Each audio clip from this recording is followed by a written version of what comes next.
Libro primero de Samuel, capítulo 27, dijo luego David en su corazón: al fin seré muerto algún día por la mano de Saúl, nada por tanto me será mejor que fugarme a la tierra de los filisteos, para que Saúl no se ocupe de mí y no me ande buscando más por todo el territorio de Israel, y así escaparé de su mano. Se levantó pues David y con los 600 hombres que tenía consigo, se pasó a Aquis, hijo de Maoc, rey de Gat. Y moró David con Aquis en Gat, él y sus hombres, cada uno con su familia, David con sus 2 mujeres, Ahinoam jezreelita y Abigail, la que fue mujer de Nabal, el de Carmel. Y vino a Saúl la nueva de que David había huido a Gat, y no lo buscó más. Y David dijo a Aquis: si he hallado gracia ante tus ojos, séame dado lugar en alguna de las aldeas para que habite allí, pues ¿por qué ha de morar tu siervo contigo en la ciudad real? Y Aquis le dio aquel día a Siclag, por lo cual Siclag vino a ser de los reyes de Judá hasta hoy. Fue el número de los días que David habitó en la tierra de los filisteos 1 año y 4 meses. Y subía David con sus hombres y hacía incursiones contra los jesuritas, los jezritas y los amalecitas, porque estos habitaban de largo tiempo la tierra, desde como quien va a Sur hasta la tierra de Egipto. Y asolaba David el país y no dejaba con vida hombre ni mujer, y se llevaba las ovejas, las vacas, los asnos, los camellos y las ropas, y regresaba a Aquis. Y decía a Aquis: ¿dónde habéis merodeado hoy? Y David decía: en el Negueb de Judá, y en el Negueb de Jerameel, o en el Negueb de los ceneos. Ni hombre ni mujer dejaba David con vida, para que viniesen a Gat diciendo: no sea que den aviso de nosotros y digan: esto hizo David. Y esta fue su costumbre todo el tiempo que moró en la tierra de los filisteos. Y Aquis creía a David y decía: él se ha hecho abominable a su pueblo de Israel y será siempre mi siervo.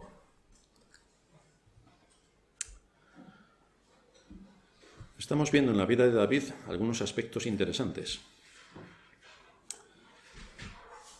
Estamos siguiendo en estos momentos la secuencia de acontecimientos en su vida durante la época en la que se encuentra en territorio filisteo por causa del temor a que Saúl le matase. Y esto a pesar de que en su último encuentro la argumentación que él presentó delante de Saúl fue bastante contundente y realmente supuso una victoria de su posición respecto a la situación y a la argumentación que presentó Saúl. Fue una victoria aplastante en los argumentos. Pero David no asumió que había sido aquello una victoria, y entonces comenzó a tomar decisiones equivocadas para alejarse de quien en esos momentos era su principal enemigo, Saúl. Así en la vida de David iremos viendo las luces y las sombras, como puede ocurrir en cada una de nuestras vidas. De ahí que seamos expuestos a todo el consejo de Dios, para que viendo las vidas de nuestros antepasados y estudiando las vidas de nuestros antepasados, podamos tomar nota y aplicar la enseñanza en lo que tiene que ver con mi situación particular, de manera que lo que nos muestra la Escritura es cuáles son los ejemplos y testimonios de nuestros antepasados y de qué manera esto se aplica a mi condición particular.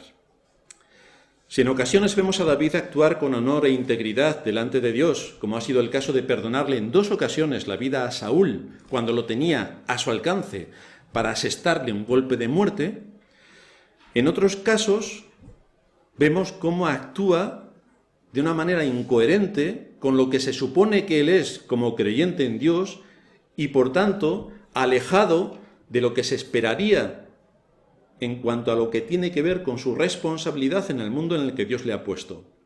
Generalmente esto ocurre porque los medios de gracia no son utilizados, simplemente son recordados. Soy hijo de Dios. Recuerdo que soy hijo de Dios.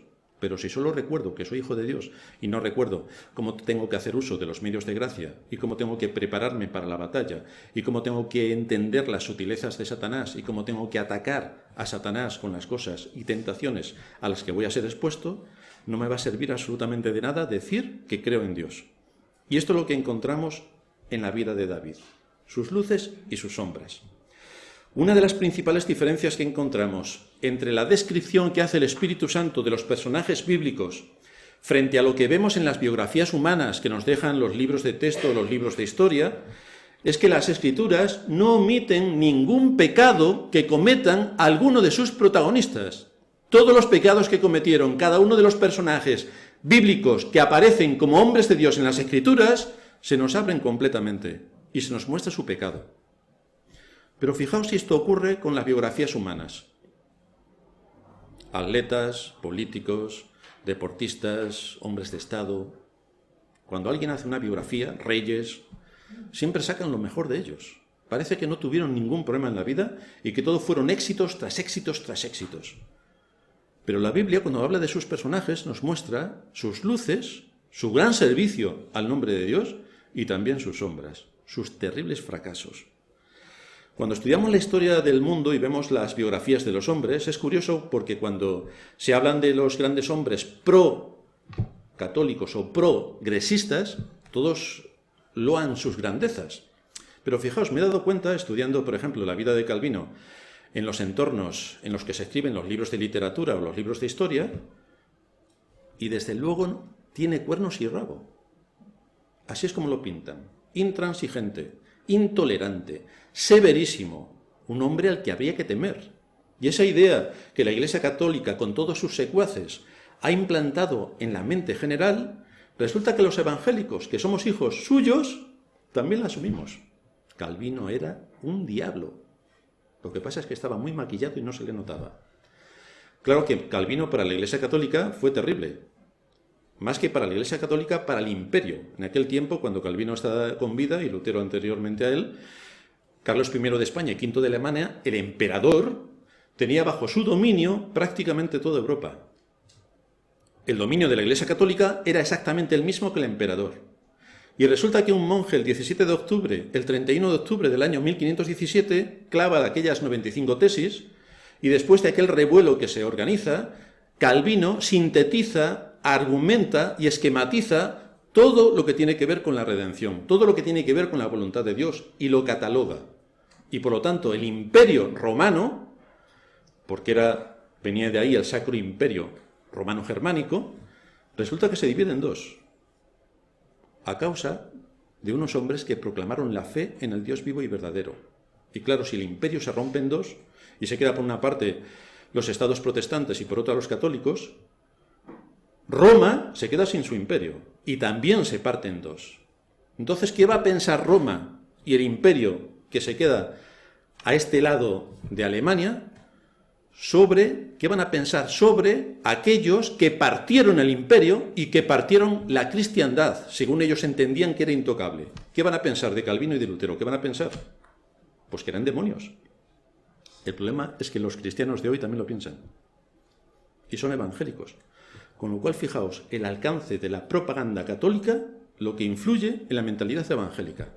Luego iremos viendo con este sermón y algunos otros de qué manera no solamente el impacto de estos grandes hombres es aniquilado por la Iglesia evangélica, sino también cómo muchas de las doctrinas católicas las aman los evangélicos. Increíble. El Concilio de Trento es un claro ejemplo de cómo la libertad, el libre albedrío humano, es lo que creen todos los evangélicos, cuando esto es un decreto del Concilio de Trento, no de los evangélicos. Y como el hombre es bueno, que es algo a lo que también llegaron como conclusión en el Concilio de Trento los católicos, y los evangélicos lo asumen. O sea, empezamos a ver cómo la mentalidad cambia por la presión y por la propaganda de la todopoderosa Iglesia Católica Romana. Ya que tenemos a muchos evangélicos que, quitando las imágenes, creen lo mismo que la Iglesia de Roma. Bienvenidos a la Iglesia protestante, porque aquí estamos hablando de otras cosas. Así que si leemos la vida de gente que tiene que ver con el catolicismo, ellos son lo más de lo más. Cogemos a la Virgen María, por ejemplo, y ahí tenemos que ellos la ponen al mismo nivel que Cristo.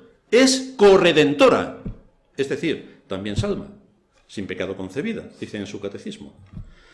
El problema es que cuando la Virgen habla acerca de su situación, ella proclama: mi espíritu se alegra en Dios, mi Salvador.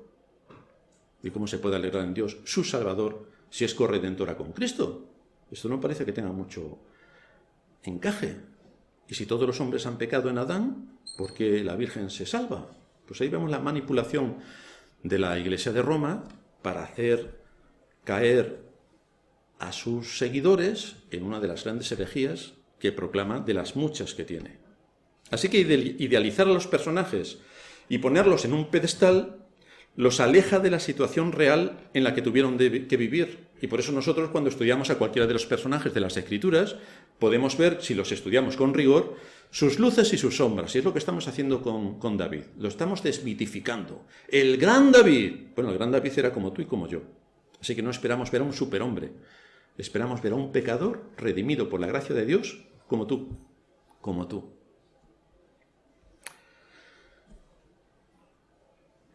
Todo esto nos ha sido dejado en las Escrituras para que nosotros tomemos ejemplo y advertencia de lo que ocurre si, como David, dejamos los medios de gracia.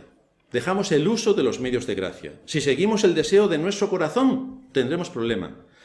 Si tememos al hombre, tenemos problemas.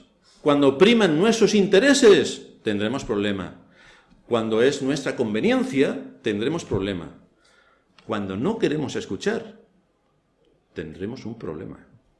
En la medida en que David ha sido sensible a la palabra de Dios y ha usado los medios de gracia, ha podido decir, como nos señala en el Salmo 27, aunque un ejército acampe contra mí, no temerá mi corazón. Aunque contra mí se levante guerra, yo estaré confiado. Y no estaré confiado porque soy un superhombre y los voy a vencer. No, sino porque descansa en Dios y acepto su voluntad, sea la que sea. Por lo tanto, no voy a temer. No voy a temer. Cuando nuestra comunión con el Señor se rompe o se enfría, y generalmente es a causa de nuestro pecado, un pecado que puede ser que me alejo de los medios de gracia, que actúo en contra de los principios, que sigo mi propio interés, pues cuando esto ocurre, la confianza en Dios y en sus promesas se desvanece. Y es entonces cuando aparece la incredulidad. Y ya no creemos en Dios, sino que creemos en nuestra fuerza. Y es aquí la situación en la que se encuentra David. Dios le ha dicho a través del profeta Gad, quédate en Judá, él no se queda porque no confía en Dios, teme al hombre, teme a Saúl que le puede matar. Dios le ha dicho a través del profeta Samuel, tú serás el próximo rey de Israel, tampoco se lo cree porque huye despavorido por si Saúl se atreve a tocarle. Dice Henry Lowe en su comentario sobre Génesis, hablando sobre la fe que cada creyente debe cultivar, la fe que está ocupada en los asuntos del cielo, no está ociosa sobre la tierra. Huimos, por tanto, de esa fe que yo todo lo quiero por fe. Yo es que vivo por fe. Pues como vivas por fe y no trabajes, ya verás tú la sorpresa que te llevas cuando vayas a comer. Entonces, cuidado con esas frases de yo vivo por fe, porque más herejes no se puede ser. El problema es que la usan muchos cristianos y no saben que están diciendo una herejía. La fe, dice Henry Lowe, que está ocupada en los asuntos del cielo, no está ociosa sobre la tierra, está trabajando y está ejerciendo sus facultades para honrar a Cristo. Con cuidado y diligencia va sembrando la simiente de donde debe de brotar el éxito. Triunfará porque trabaja aquí, pero con la vista fija en lo alto, pero trabaja aquí. Sin embargo, la incredulidad fracasa porque solo mira hacia abajo. ¿Por qué fracasa David? Porque solamente está mirando su situación. Saúl me va a matar, me voy a territorio enemigo. ¿Pero estás contraviniendo los mandatos y promesas de Dios? Sí, me voy a territorio enemigo. Cuando miramos únicamente en lo que me es más provechoso para mi interés, o en no afrontar los problemas que tengo por delante,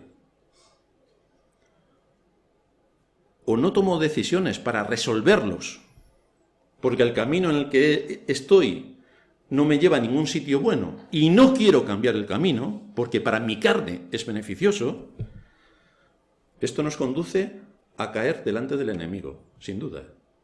Esto nos conduce a deshonrar a Dios, sin duda. Así que no lo olvides, porque esto es una regla matemática. Es una regla matemática. Es trabajando en sentido inverso cuando miramos desde el efecto a la causa, cuando podemos aprender la lección más importante de todas. ¿Cuál es la causa? Nos debemos preguntar, y lo debemos hacer frecuentemente cuando estemos en situaciones un poco raras, ¿cuál es la causa por la que me encuentro en esta situación? ¿Cuál es la causa? ¿Por qué me ocurre esto en mi vida? Hay cosas que no sabemos por qué vienen. ¿Por qué? ¿Por qué me ocurre? Pregúntate, ¿soy de mal testimonio? Claro, uno siempre cree que es de buen testimonio. Si te lo preguntas a ti mismo, siempre vas a decir que sí. Pregúntaselo a tu mujer o a tu marido, que si es muy condescendiente contigo, te dirá también que sí. Pregúntaselo a tu pastor. A lo mejor te dice otra cosa. O pregúntaselo a un hermano que sepas que te va a decir la verdad. Y entonces, analiza.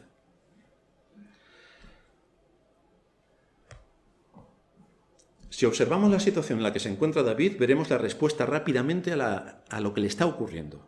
Y lo vamos a hacer catalogando cómo se encuentra y después lo vamos a invertir. Por ejemplo, 6 puntos que luego los vamos a invertir.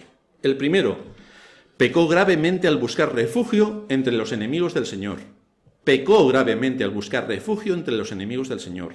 Segundo, se fue a vivir entre sus enemigos, pasando por alto si aquello era la voluntad de Dios, cosa que no era, y él lo sabía. No buscó la guía divina. Tercero, se dejó llevar por su propio entendimiento y asumió que era mejor para él y para los suyos ir a Gat. Cuarto, actuó de esta manera porque había dado paso a la incredulidad.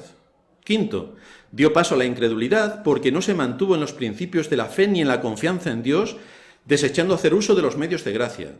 Sexto, su fe no pudo seguir creciendo ni ocupando su lugar debido a su pecado. Pero cogemos estos puntos y le vamos a dar la vuelta. Su fe no pudo seguir creciendo ni ocupando su lugar debido a su pecado. Segundo, que es el quinto de la otra, dio paso a la incredulidad porque no se mantuvo en los principios de la fe ni en la confianza en Dios, desechando hacer uso de los medios de gracia. Tercero, actuó de esta manera porque había dado paso a la incredulidad. Cuarto, se dejó llevar por su propio entendimiento y asumió que era mejor para él ir a Gat. Quinto, se fue a vivir entre sus enemigos pasando por alto si aquello era la voluntad de Dios, cosa que no era, no buscó la guía divina. Y sexto, que era el primero del otro, pecó gravemente al buscar refugio entre los enemigos del Señor. Así que cuando vamos a la causa, vemos clac, clac, clac, clac, clac, clac. Y si le damos la vuelta, también vamos a encontrar que estamos en la misma situación de pecado. No usamos los medios de gracia, la incredulidad se apodera de nuestro corazón, seguimos los deseos de nuestra carne, el pecado llama a la puerta y nosotros le abrimos. Pase.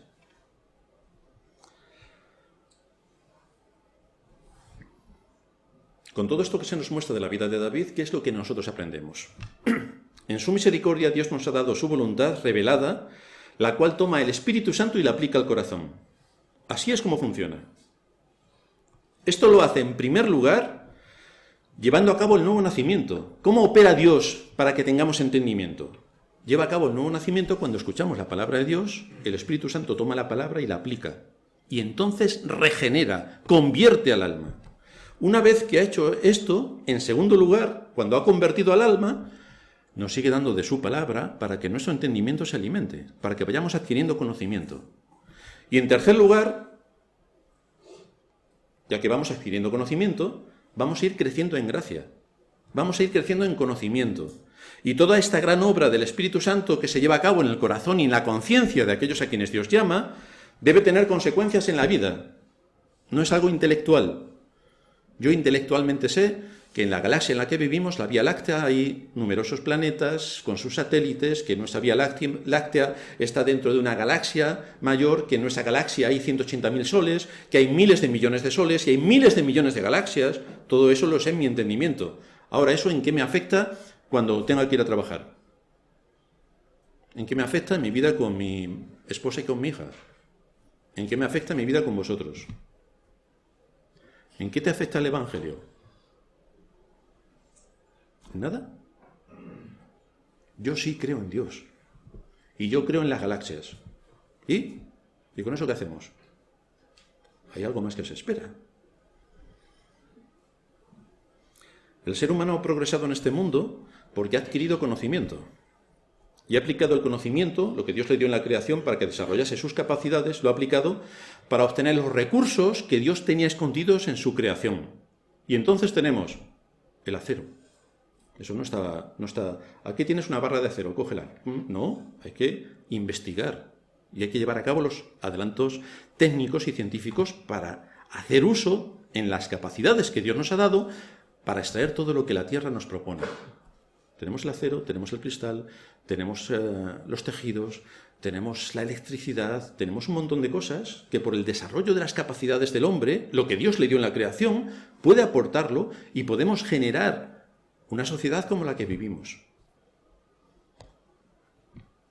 Sin embargo, en el terreno espiritual, parece que esto no funciona así. Parece que cuanto más ignorante seas de las Escrituras, más santo eres. Es como decir, si quieres llegar a Estados Unidos en un avión en 2 horas, cuanto más necio e ignorante seas, antes llegarás. Tenemos que conocer muchas cosas para construir un avión que viaje a velocidad supersónica y que nos lleve a la otra punta del planeta en unas horas. Pero hay que usar la inteligencia, hay que usar el conocimiento y hay que aplicarlo con sabiduría para obtener las técnicas. ¿Por qué esto en el plano espiritual no funciona así? Porque en vez de ver en iglesias que se predique la verdad del Evangelio, que instruya a los creyentes, que los edifique, que los guíe, que les dé soporte, van al circo, al entretenimiento. ¿Vosotros creéis que con una guitarra y cantando y moviéndonos así podríamos haber descubierto la electricidad, por ejemplo? Imposible. Habríamos descubierto cómo se puede ser más lelo en este mundo, pero ninguna otra cosa superior. De manera que no es suficiente decir yo creo en Dios, porque los demonios también creen en Dios. El asunto es aplicar los principios en cada área de nuestra vida, porque hay un engaño terrible con el que podemos vernos implicados, y es el que asumamos que solo basta con decir creo en Dios y quedarnos satisfechos e inmóviles para no poner a trabajar ninguna de nuestras responsabilidades y, por lo tanto, no llevar a cabo lo que Santiago denomina el fruto de la fe. ¿Cuál es la evidencia de la salvación en tu vida? Claro, si hoy te conviertes y hoy te mueres, no hay evidencia. Eso pasó con el ladrón en la cruz. Pero tú tienes más tiempo que el ladrón en la cruz, que fue salvo y se murió. Tú tienes muchos años. ¿Cuál es la evidencia de tu fe? Hace unos años, cuando le pregunté a una mujer que asistía a la iglesia y sobre la que tenía bastantes dudas de su conversión, cuáles eran las señales que evidenciaban que realmente era convertida, me dijo esta mujer que la señal más importante de su conversión es que se había casado con un marido creyente. Interesante. Esto no se lo dije nunca al marido, pero parecía que ella había hecho un tremendo sacrificio al casarse con ese hombre que era creyente, como evidencia de que ella también era creyente. Pero esto es de una insensatez gigantesca. Así que si alguien presenta una respuesta en ese sentido, en cuanto a su evidencia de la salvación, en cuanto a qué sacrificio he hecho alguna vez porque soy cristiano, si es eso lo que puedes presentar, te tengo que decir que no eres cristiano. No, eres cristiano. Yo me convertí hace 15 años. Ya soy cristiano. Si esa es tu evidencia, no eres cristiano. No eres cristiano. Te debes de preguntar, por ejemplo, en los últimos 10 años, ¿qué pecados has identificado y de cuáles te has arrepentido? ¿Y cómo? Identifícalos. De 10 años a esta parte, evidentemente los de 10 años no cuentan, los niños de 10 años, pero los mayores sí. De 10 años a esta parte, ¿qué cambios ha habido en tu vida? No que antes vivías en la calle tal y ahora te has cambiado a la calle... No. ¿Qué cambios de fundamento, de fe, de ser consciente de que se ha corregido cosas en tu vida y que sirves mejor al Señor y honras su nombre? ¿Qué cambios puedes apuntar? ¿Qué cambios? ¿Cuál es la diferencia profunda entre lo que eras hace 10 años y lo que eres hoy? ¿Puedes escribirlo? ¿Puedes identificarlo? Diferencias profundas. No que antes no me sabía los 66 libros de la Biblia y ahora me los sé. No. Diferencias profundas en cuanto a tu pecado. ¿Qué cambios ha habido en tu vida? ¿Qué decisiones has tomado para servir y honrar a Dios? Porque si estás al mismo nivel que hace 10 años, y no me refiero a conocimiento, porque claro, uno se expone a conocimiento y siempre, aunque no quieras, aprendes. No me refiero a conocimiento, me refiero a cosas prácticas. Si estás al mismo nivel que hace 10 años y no puedes identificar verdaderos pecados que has corregido, has sometido y de los cuales te has arrepentido con decisiones que has tomado para cambiar rumbos en tu vida, si no lo puedes identificar,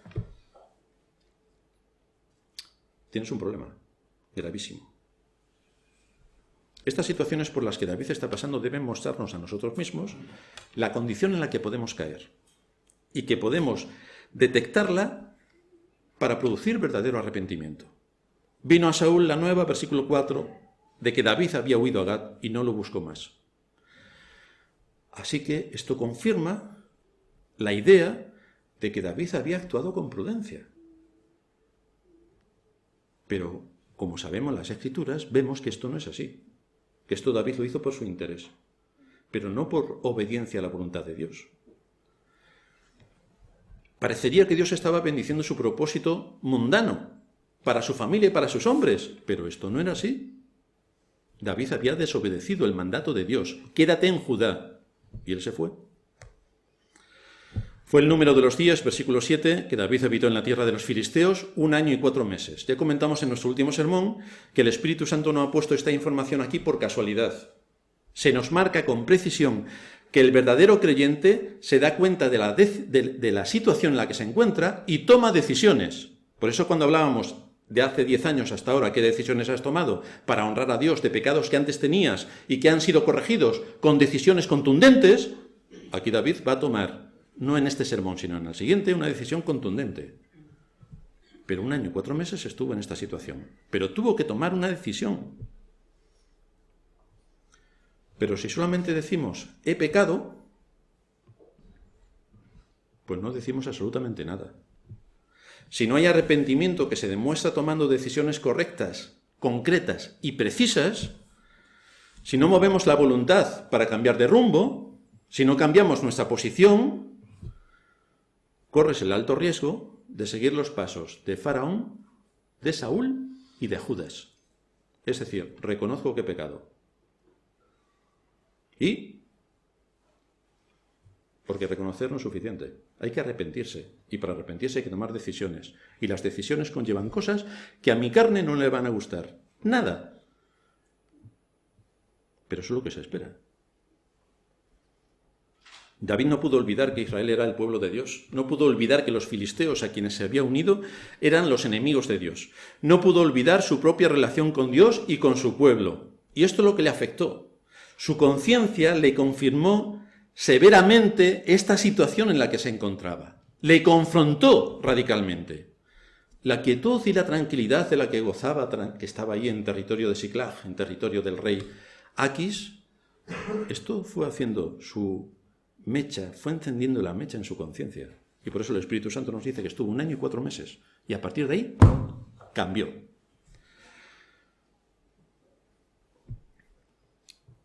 Pero mientras que llegaba ese momento del cambio, se cometieron bastantes más pecados. Lo que nos demuestra la Escritura es que cuando tú te apartas de la senda del deber, te alejas de Dios y cometes un pecado, después viene otro. Y después viene otro. Y después viene otro.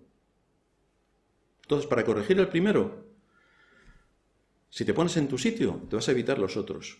Y esto es lo que vamos a encontrar en David. Fijaos, versículo 8. Salía David con sus hombres y hacía incursiones con los gesuritas, los jezritas y los amalecitas, porque estos habitaban de largo tiempo la tierra, desde como quien va a Sur hasta la tierra de Egipto. Los amalecitas eran vecinos tanto de los filisteos como de los israelitas. Eran aquellos de quienes el Señor había jurado que tendría guerra contra Amalec de generación en generación. Y esto se cumplió también en el caso de David. David fue el brazo ejecutor de Dios contra los amalecitas. Él y sus hombres invadieron algunas de las tribus que habitaban en Canaán. Y eran precisamente los que habían escapado de la espada de Saúl, que habían huido a las regiones más lejanas. Había una promesa de juicio sobre estas naciones y Dios empezó a ejecutar sus juicios a través del pecado de David. De manera que Dios usa el pecado de los hombres para cumplir sus propósitos. Y así lo cumplió.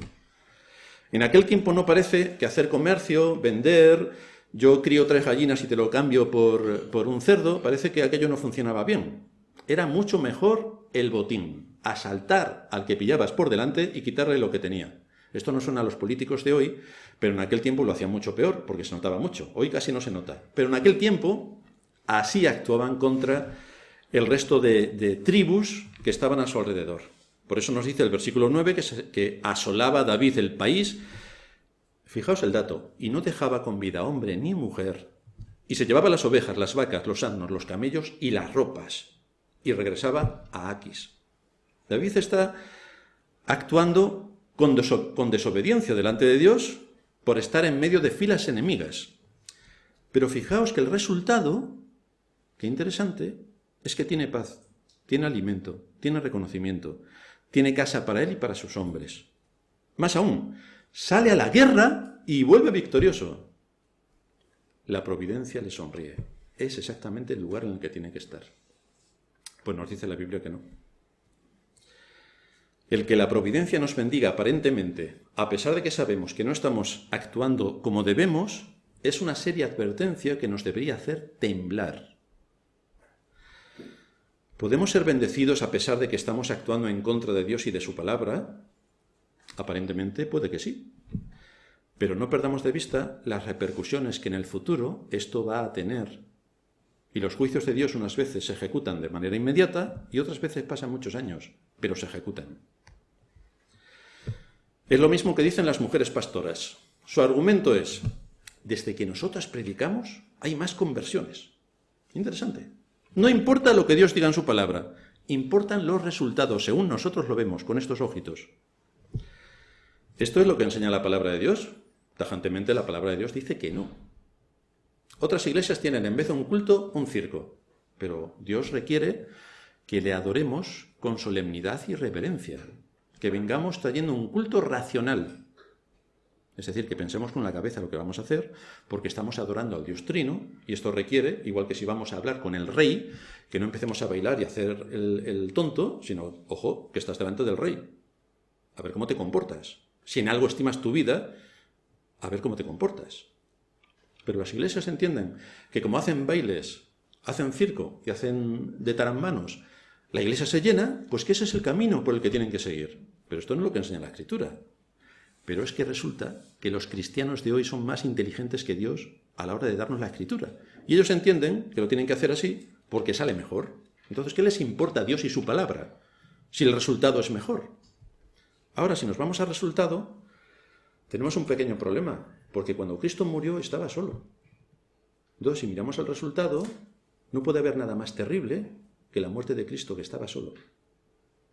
De manera que si miramos el resultado, no parece ser muy consecuente lo que piensan las iglesias de hoy con lo que ocurrió con la muerte de Cristo. Pero aún así, las iglesias utilizan métodos carnales para llamar a la gente. La demagogia y los métodos de manipulación se están usando por supuestos evangelistas. ¿Qué digo evangelistas? Evangelistas. Estos sí que son los que utilizan toda la demagogia posible para hacer de su listeza y de su mensaje profano el que se llenen las supuestas iglesias, que simplemente son edificios hechos con ladrillos y cemento. Aparentemente hay miles de convertidos.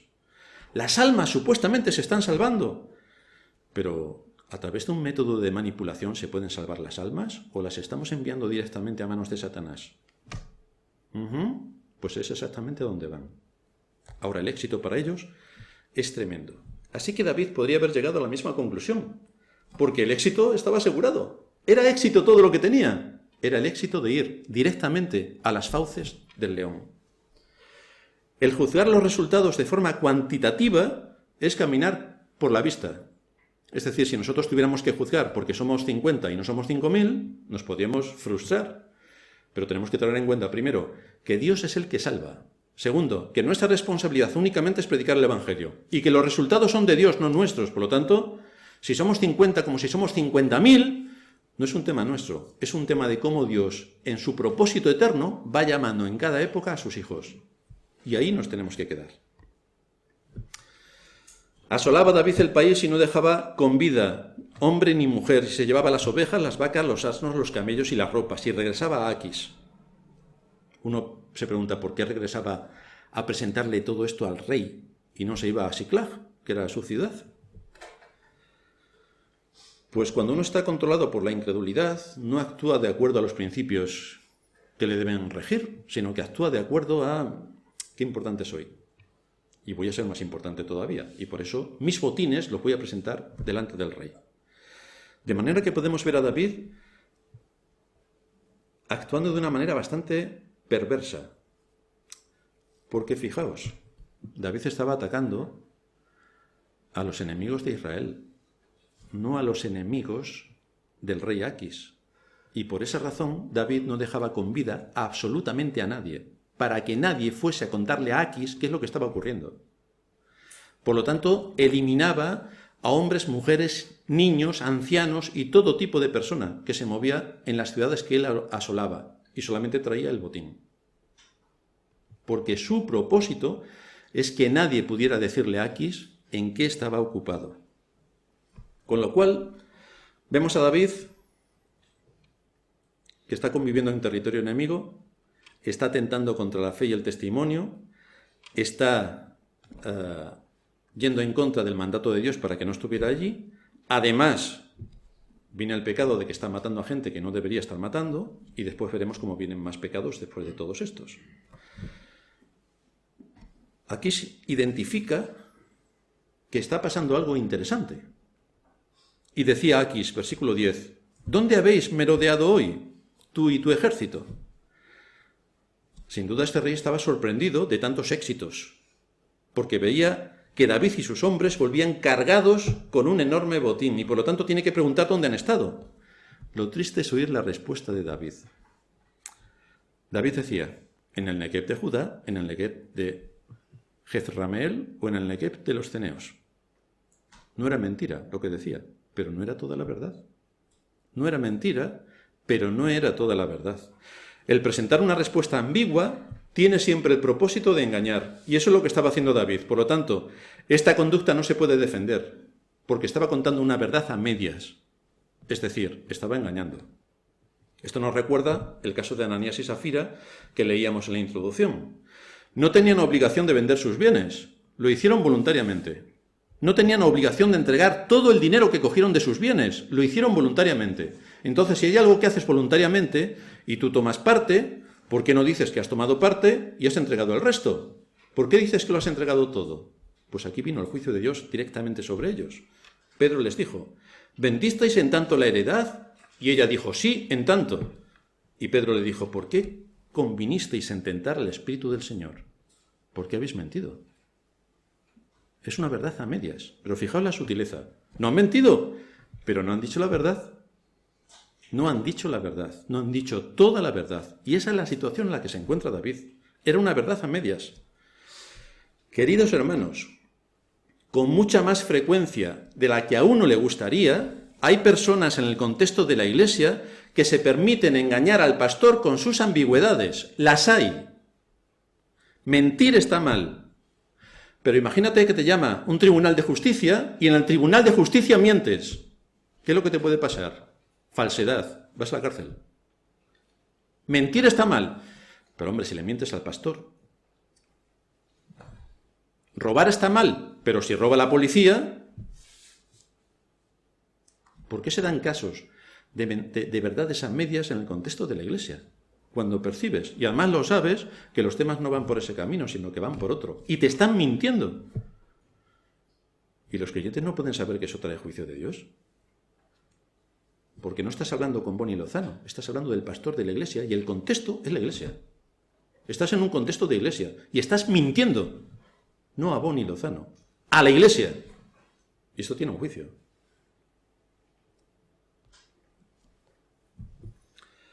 Los amalecitas eran aliados de los cananeos juntamente con los filisteos.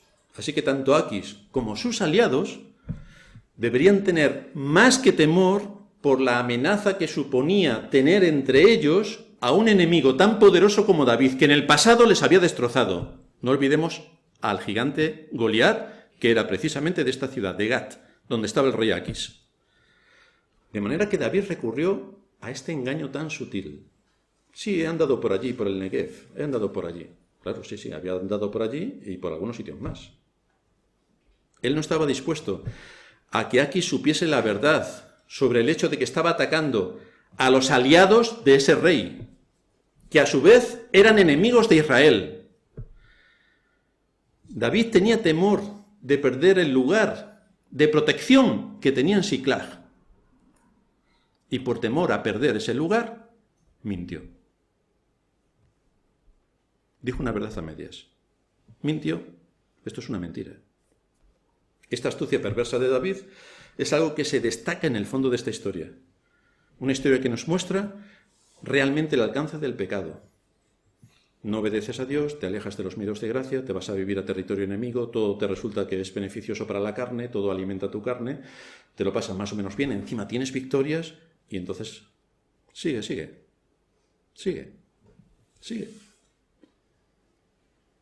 De ahí que tengamos una gran necesidad de orar, suplicándole a nuestro Señor y diciéndole: no nos metas en tentación, mas líbranos del mal.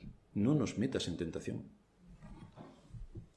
Ora al Señor continuamente para que te evite estar en una situación donde el honor y la gloria de Dios puedan verse perjudicadas.